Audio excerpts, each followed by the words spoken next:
I'm Ino Van Hanen, and for as long as I can remember, I've been a shadow in my own family's story. No matter how high I climbed, how much I built, they always found a way to shove me into the margins, like a footnote nobody bothers to read. That winter night in Helsinki, as I stepped into the glittering warmth of a lakeside villa by Lake Saimaa, I felt it again, that familiar sting of being erased. My sister Sophia's engagement party was a spectacle, and I was the one they wanted out of sight.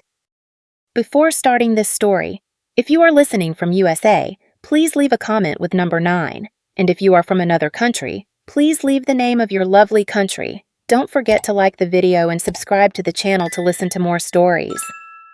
The villa glowed under the faint shimmer of the northern lights, a pale green curtain dancing across the sky. Inside, candlelight flickered on polished wooden tables, casting soft reflections on the floor-to-ceiling windows that framed the frozen lake.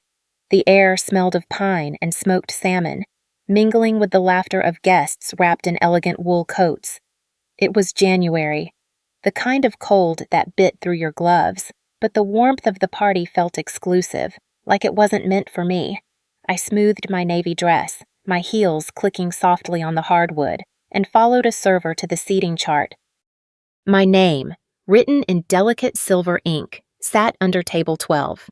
I wove through the central tables, past the ones reserved for my mother, Helmi, and Sophia's inner circle, their place cards gleaming under crystal centerpieces. Table 12 was tucked by the service entrance, so close to the clatter of trays and the hum of a coffee machine I could feel it in my bones. The centerpiece was a sad cluster of wilting lilies, drooping under the heat of a nearby radiator. I sat, my jaw tight, and forced a smile. This wasn't new. It was just louder. Helmi had barely glanced my way when I arrived, her eyes skimming over me before locking onto Sophia, who was holding court in a cream gown that screamed effortless perfection. My mother waved vaguely, her silver bracelets jangling, then turned back to her friends, their voices sharp and curated, like everything else about her. I adjusted my napkin, pretending the faint smell of dish soap from the service area didn't claw at my throat. A guest hurried past, muttering, "Must be the extra seats." I swallowed the urge to snap back, my fingers curling into my palms. Sophia, radiant as ever, tossed her head back in laughter across the room, her blonde curls catching the light. Every gesture was a performance, every smile a hook to keep eyes on her. She'd always been the star, the one my family polished while I was left to gather dust. I was 12 when I poured my heart into a watercolor of a girl dancing under a starry sky, spending nights in our basement perfecting every stroke. My teacher called it a masterpiece. I rushed home, clutching the gold ribbon, only to find Helmi fussing over Sophia's new ballet costume. "That's sweet, I know," she'd said, barely glancing at my painting. 3 days later, I found it crumpled behind the bread box, the ribbon torn.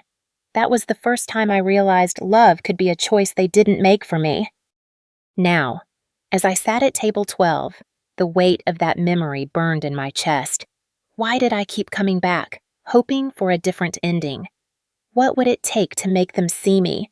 The question hung in the air, unanswered, as the northern lights pulsed outside, indifferent to my rage.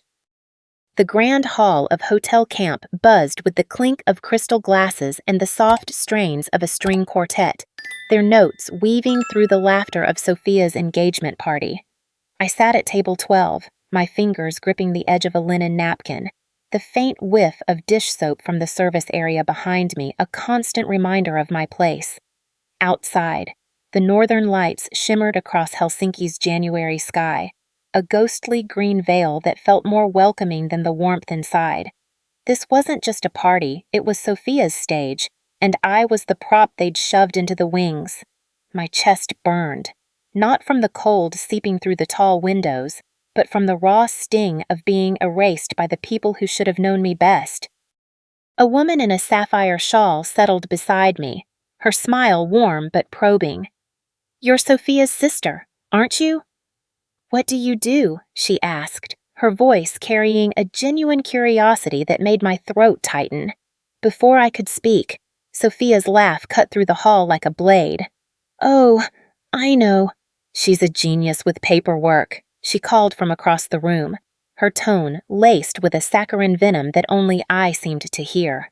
Always filing, sorting, keeping things neat, the words hit like a punch, and laughter rippled from nearby tables light, dismissive, shredding my composure. My jaw locked, but I forced a nod, my smile a fragile shield. The woman beside me fidgeted, her eyes softening with pity. That's important work, she murmured, her voice too gentle, too patronizing. Important, I wanted to scream that I'd built a firm that bankrolled startups worth millions, that I'd negotiated deals that would make their heads spin. But I didn't. I never did. Speaking up in this family was like tossing pebbles into a frozen lake they sank. Unseen. Unheard. Helmi, my mother, stood near the head table, her silver bracelets catching the chandelier's glow as she chatted with Sophia's friends. She didn't glance my way, didn't blink at Sophia's barb. Her silence was a louder betrayal than any words, a quiet agreement that Sophia's caricature of me was the only truth they'd allow. My nails bit into my palms, the pain anchoring me as fury churned beneath my skin. How could she just stand there, pretending I was nothing? 3 years ago, Sophia had called me in a frenzy. Her pitch deck for a big client, a jumbled mess of buzzwords and half-baked ideas. I spent 2 sleepless nights rewriting every slide, polishing it until it sang. At the celebratory brunch, she'd introduced me as my little sister who loves spreadsheets. Her laugh sharp enough to draw blood. The guests chuckled, and I smiled through the ache, choking down the truth that her deal rested on my work. Helmi had raised her glass to Sophia's triumph, her eyes sliding past me like I was a stranger. That memory seared now, each slight stacking onto the next. A jagged pile of betrayals I'd been too foolish to challenge. I scanned the hall, my gaze landing on Sophia, who was gliding through the crowd, her cream gown shimmering like she'd stepped out of a dream. Every gesture was a performance, every smile a hook to keep the spotlight hers. She'd always been the golden child, the one they polished while I was left to rust. Across the room, Elias Niemi, her fiancé, leaned against a marble pillar, his dark suit stark against the warm lighting. He wasn't laughing with the others. His eyes, keen and unreadable, lingered on me for a heartbeat too long. A faint crease furrowed his brow, like he'd spotted a crack in Sophia's carefully spun narrative. My pulse quickened. Did he see it? The lie they'd all swallowed? Or was I clinging to a flicker of hope in a room that had never thrown me a rope? Sophia's voice jolted me back, her toast echoing as she praised Helmi for her unwavering support. The crowd clapped, glasses raised, while I sat frozen, my wine untouched, not a whisper about the deposit I'd wired for this hall, the catering budget I'd covered when Sophia's account fell short. My throat burned with the urge to call her out, to rip through her perfect facade, but I stayed silent, my anger a tightly coiled spring, waiting for a moment I couldn't yet name. The quartet played on, their music a cruel backdrop to the storm raging in my chest. The string quartet's notes floated through the lavish hall of Hotel Camp, a fragile veil over the clinking glasses and the hum of Sophia's engagement party. I sat at table 12, my wine glass cold against my palm.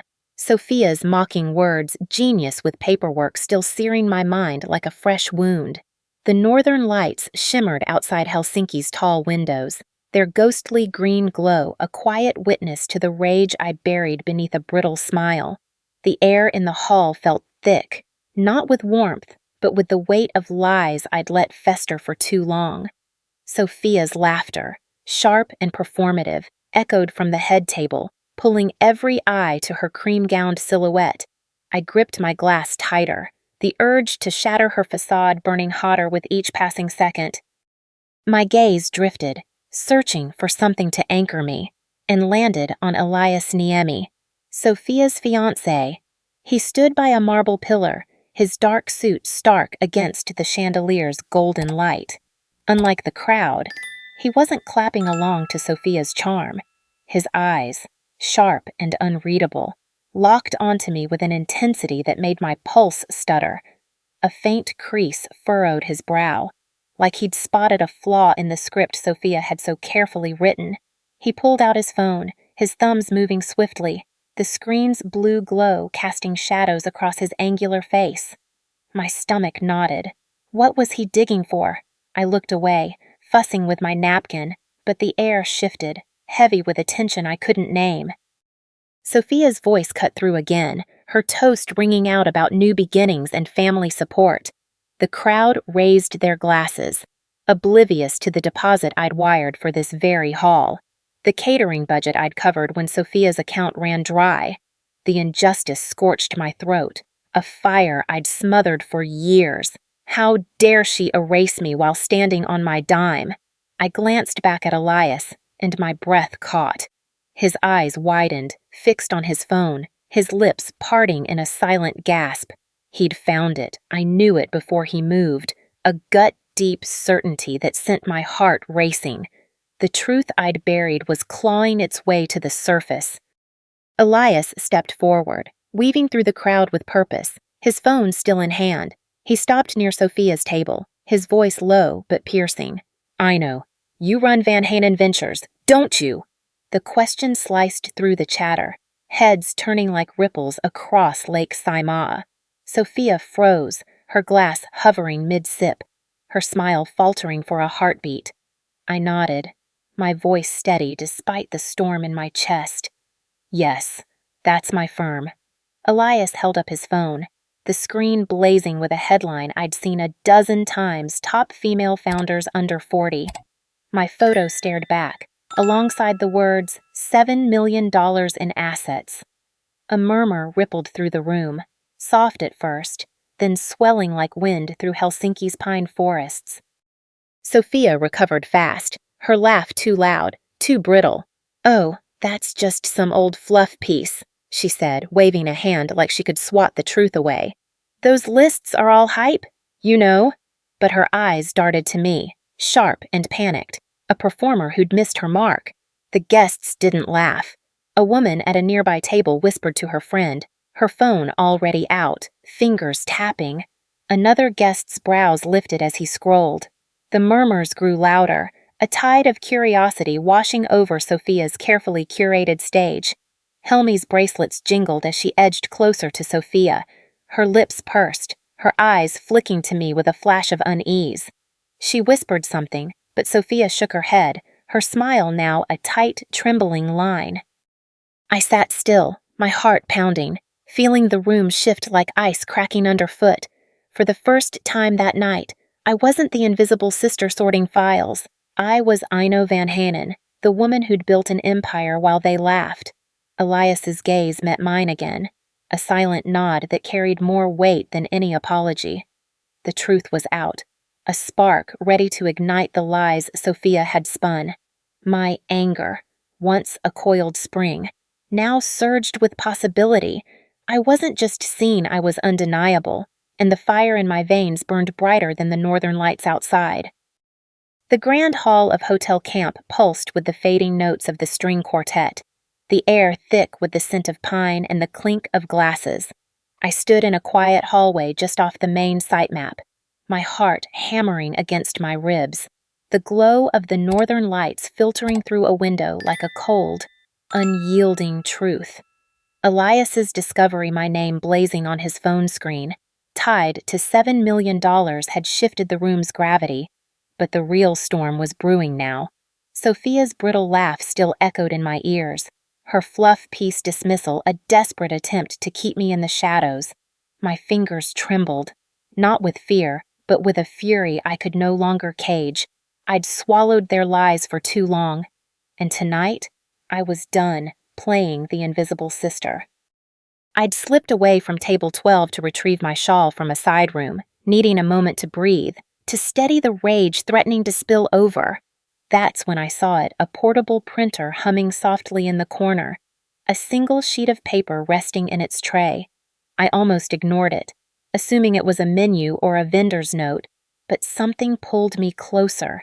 My eyes caught my name in stark black ink. and my blood ran cold. The email was from Sophia to the event planner, forwarded to the catering team. A careless mistake now laid bare. "Keep Ino away from the spotlight," it read. "She loves stealing the show and her outfits are always a distraction." The words sliced through me, each one a blade honed by years of betrayal. I read it again, my vision blurring with rage, my breath shallow. This wasn't a slip, it was Sophia's truth, printed for all to see. I folded the paper with deliberate care, slipping it into my purse. My hands steady despite the fire in my chest. I stepped back into the hall, my eyes locking onto Sophia as she adjusted her cream gown near a towering floral arrangement. She didn't see me approach, too busy flashing her perfect smile at a guest. I stopped beside her, my voice low but sharp enough to cut through the chatter. "This printed by mistake." I held out the email, my gaze unyielding. Sophia's eyes flicked to the paper, then back to me, her smile freezing. She scanned the words, her fingers tightening around her champagne flute, her face draining of color. I didn't mean it like that," she stammered, her voice cracking like thin ice. "It was just a draft." "I know." "No," I said, my tone as cold as the Helsinki night. "It's exactly what you meant. You've been writing me out of this family for years." Her mouth opened, then closed, her eyes darting to the guests nearby, who were starting to notice.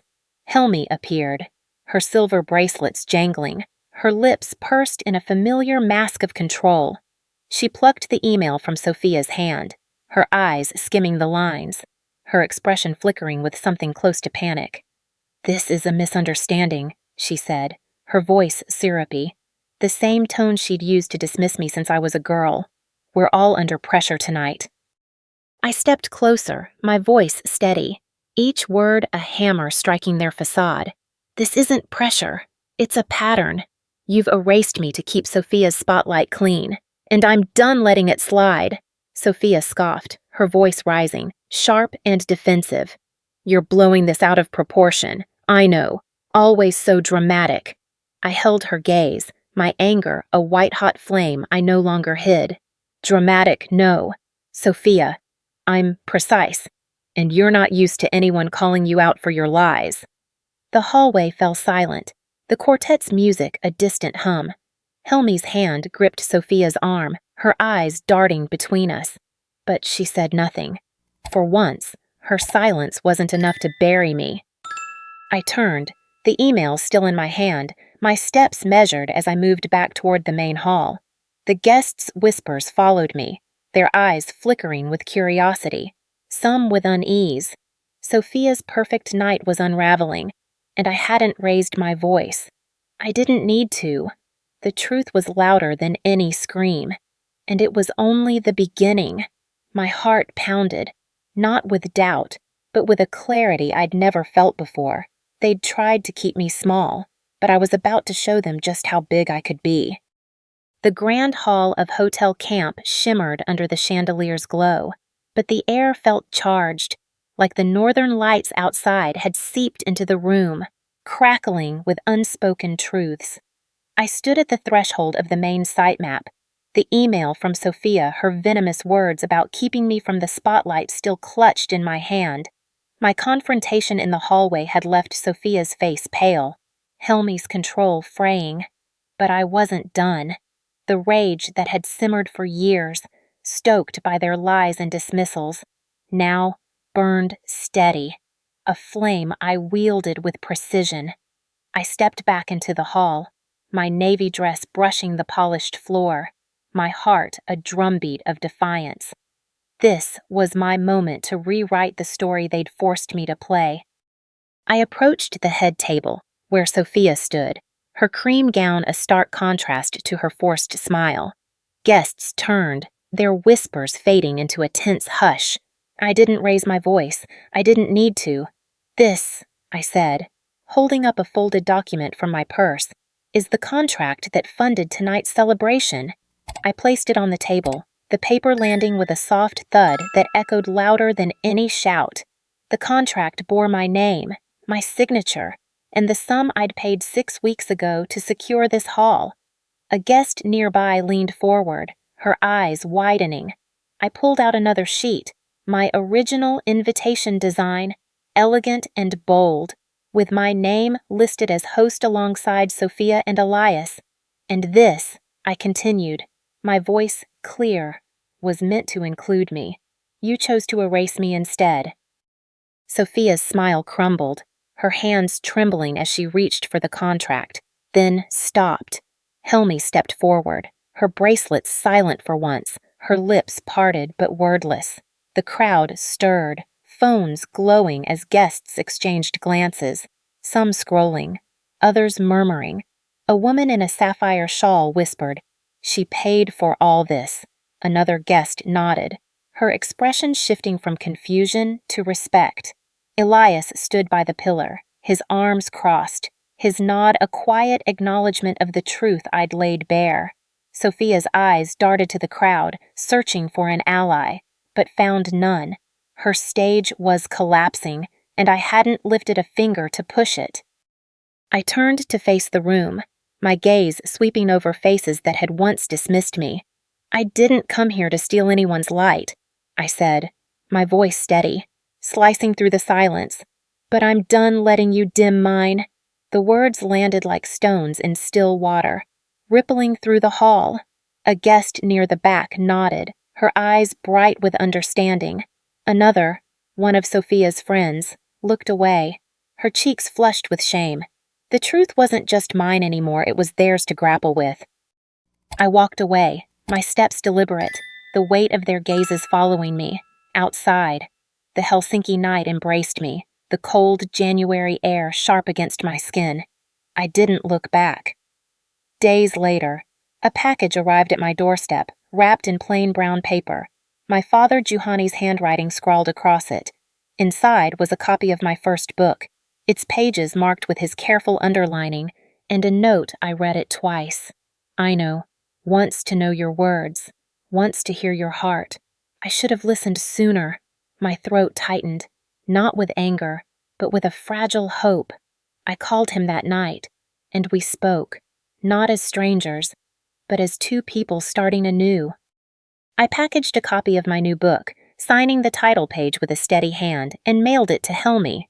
No note, no plea, just the book, a door left ajar, not forced open.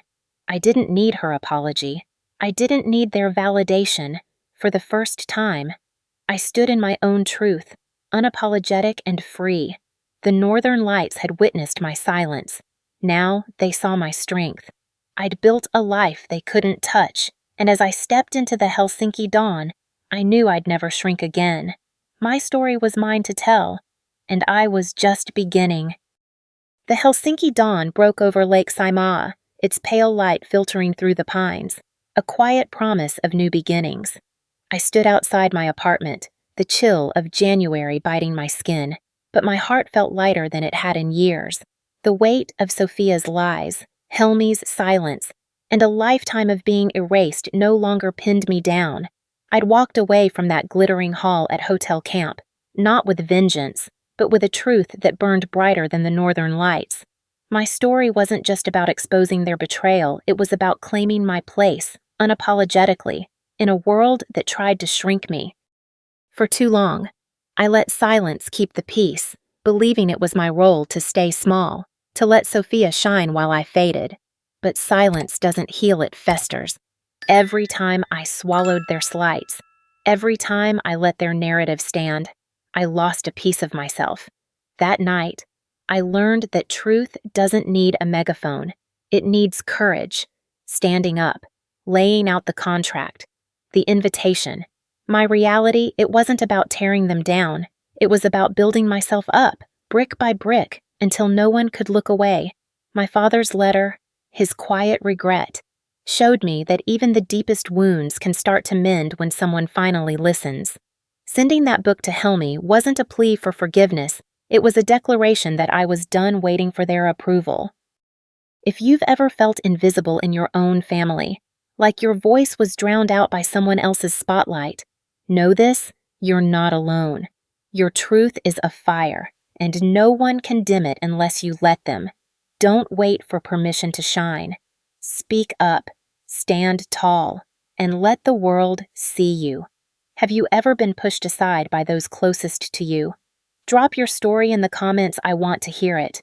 Whether you're watching from California, New York, or anywhere else, your voice matters. In a world that often demands silence to keep the peace, Aino's journey teaches us a profound lesson. Your worth is not defined by those who overlook you, but by the courage you summon to stand in your truth. Her story reflects the quiet struggles many face in families or communities where voices are drowned out by louder narratives. Embracing your authenticity, even when it disrupts the status quo, is a powerful act of self-liberation that can inspire others to do the same. This story is a work of fiction created for educational and entertainment purposes only. It is not intended to attack or defame any individual, family, or organization. Any resemblance to real persons or events is purely coincidental. If this story moved you or sparked a thought, please let us know by commenting below. Your likes, shares, and subscriptions help us create more stories that inspire and entertain. Don't forget to hit that subscribe button and turn on notifications so you never miss an update. Thank you for watching and being part of our community.